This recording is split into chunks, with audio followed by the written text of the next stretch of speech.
Kita lihat contoh langsung ya.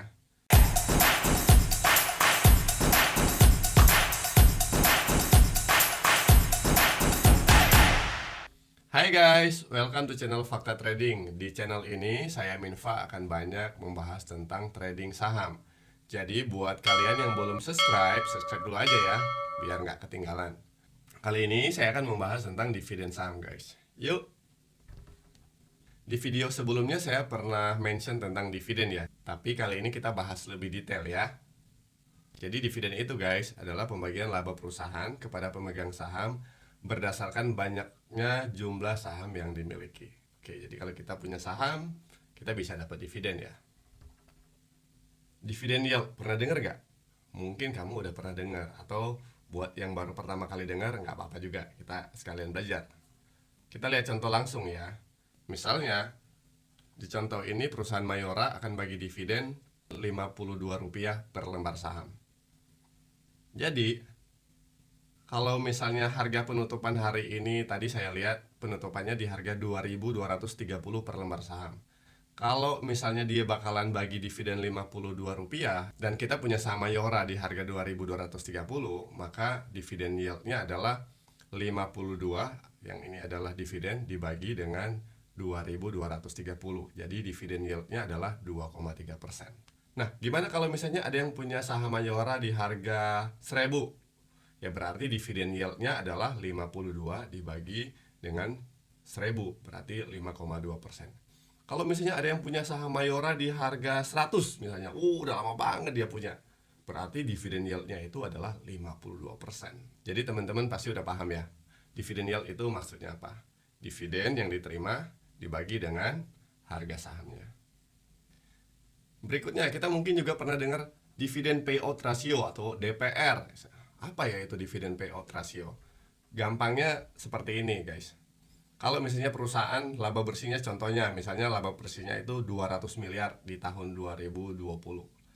Terus dia bagi dividen ke pemegang sahamnya itu sebesar 100 miliar. Berarti dividen payout rasionya adalah 50%. 50%-nya itu dapat dari mana? Dari 100 miliar dibagi dengan 200 miliar. Gampang kan? Kita lanjut lagi tentang dividen. Kalau dividen kita mungkin pernah dengar istilah ada cum date, ada ex date, ada recording date, ada payment date. Nah, itu maksudnya apa ya? Nah, gini, coba kita lihat. Nah, kita contoh lihat ini ya. Misalnya sama Mayora lagi, dia akan bagi dividen Rp52. Cum date-nya tanggal 2 Agustus. Ex date, recording date, payment date. Nah, kalau misalnya kita beli saham Mayora pas tanggal cum date-nya atau pas tanggal 2 Agustus dan kita hold sampai tanggal ex date atau tanggal sesudah tanggal 2 Agustus, maka kita akan dapat dividen. Tapi kalau misalnya kita belinya pas tanggal ex date, ya kita nggak akan dapat dividen. Atau misalnya kita beli pas tanggal cum date, tanggal 2 Agustus, terus kita jual juga di tanggal yang sama, ya berarti kita juga nggak dapat dividen. Jadi yang beli di tanggal ex date nggak dapat dividen, recording date apalagi, payment date lebih lama lagi apalagi. Nah, kalau di contoh ini ex date-nya itu adalah tanggal 3 Agustus.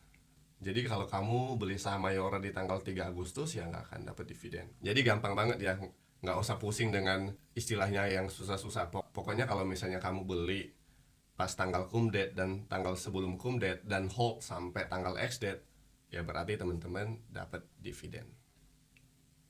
Gampang ya.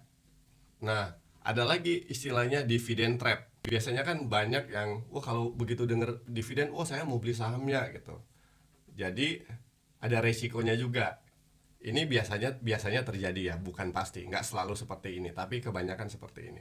Jadi maksud dari dividen trap ini adalah kita beli sahamnya untuk dapetin dividen, tapi setelah itu, setelah kita dapat dividen, sahamnya turun banyak.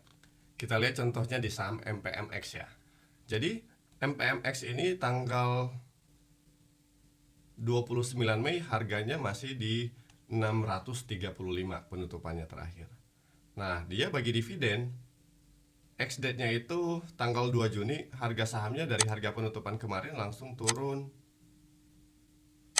6,38%. langsung gap down di bawah langsung 6,38%. Dan selanjutnya turun lagi, habis itu lanjut turun sampai 27%. Dan lanjut turun lagi sampai turunnya sampai bawah sini lumayan banyak ya. Sampai 50%, walaupun kemudian setelah itu ya udah naik melewati harga sebelum dia bagi dividen lagi ya. Biasanya kalau misalnya saham yang bagi dividen begitu ex-date biasanya turun. Biasanya loh ya, bukan pas. Nah, jadi kita sebagai trader harus lebih berhati-hati ketika akan ada jadwal pembagian dividen. Karena kalau misalnya kita nggak lihat tanggalnya, terus kita beli, nggak taunya besokannya ex-date, ya bisa jadi begitu pembukaan harga langsung lompat ke bawah dan bisa-bisa kita nggak bisa jual pada esok harinya dan turunnya bisa melebihi dari dividen yang kita terima. Oke, sampai di sini dulu pembahasan kita tentang dividen ya. Jadi kamu pasti udah tahu ya apa itu dividen, apa itu dividen yield, apa itu dividen payout ratio, apa itu cum date, apa itu ex date, apa itu recording date, apa itu payment date, dan dividen trap. Buat teman-teman yang belum subscribe, subscribe dulu aja karena kita akan terus membahas tentang saham dan trading saham. Oke, sampai ketemu di pembahasan berikutnya. Sehat selalu dan salam cuan dari Minfa. Sehat selalu dan salam cuan dari Minfa. See you.